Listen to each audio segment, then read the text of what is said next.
এবারে নির্বাচন হবে গণতন্ত্রকে সুপ্রতিষ্ঠিত করার জন্য, এবারে নির্বাচন হবে অর্থনৈতিক মুক্তি অর্জন করার জন্য, এবারে নির্বাচন হবে এই হাসিনা মার্কা আওয়ামী লীগ মার্কা দুঃশাসনকে চিরতরে নির্বাসনে দেওয়ার জন্য।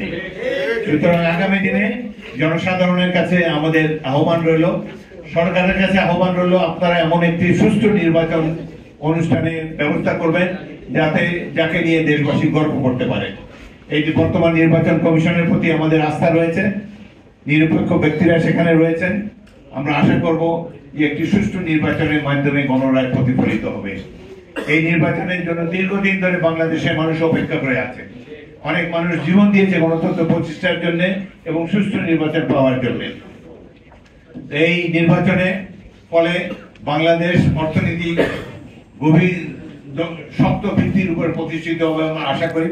আরেকটা জিনিস হলো, বর্তমান সরকারের কাছ থেকে আমরা আশা করেছিলাম যে পুলিশ বাহিনী সংস্কার করবে। এই দেশের পুলিশ বাহিনী একটি পেটোয়া বাহিনীতে পরিণত হয়েছিল, বাংলাদেশ একটি পুলিশ স্টেটে পরিণত হয়েছিল। কিন্তু এই একটি বছর অতিক্রান্ত হলো, পুলিশ বাহিনীর মধ্যে কোনো সংস্কার করা হয় নাই এবং এই বাহিনী সঠিকভাবে একটি নির্বাচন করতে পারবে কিনা এ নিয়ে জনমনের সন্দেহ রয়েছে। ইতিমধ্যে স্বরাষ্ট্রমন্ত্রী বলেছেন যে র্যাবকে নির্বাচনের দায়িত্ব দেওয়া যাবে না। সুতরাং এই বাহিনীকে রাখা হলো কেন? বিএনপিতে যে একটি সংস্কার, পুলিশ সংস্কারের জন্য একটি কমিটি করে দেওয়া হয়েছিল, আমি সেই কমিটির আহ্বায়ক ছিলাম। আমরা সুপারিশ করেছিলাম এই র্যাবকে বিলুপ্ত করে দেওয়ার জন্য।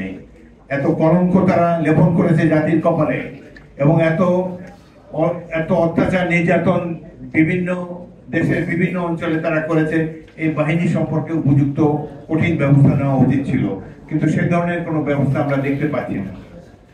এই তত্ত্বাবধায়ক সরকার, অন্তর্বর্তীকালীন সরকার, প্রফেসর ইউনূস এবং অন্য যারা আছেন তারা নিঃসন্দেহে ভালো লোক, তারা কৃতি পুরুষ, কিন্তু রাজনীতির একেবারেই অনভিজ্ঞ।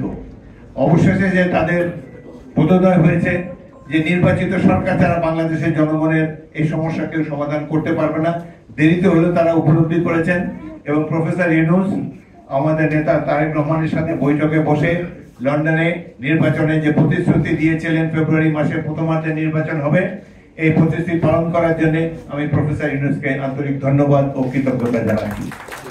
আমরা আশা করব তারা একটি সুষ্ঠু নির্বাচন উপহার দিয়ে জাতির কৃতজ্ঞতা ভাজন হবে এবং বাংলাদেশের ভবিষ্যৎকে আরো সুদৃঢ় করবেন।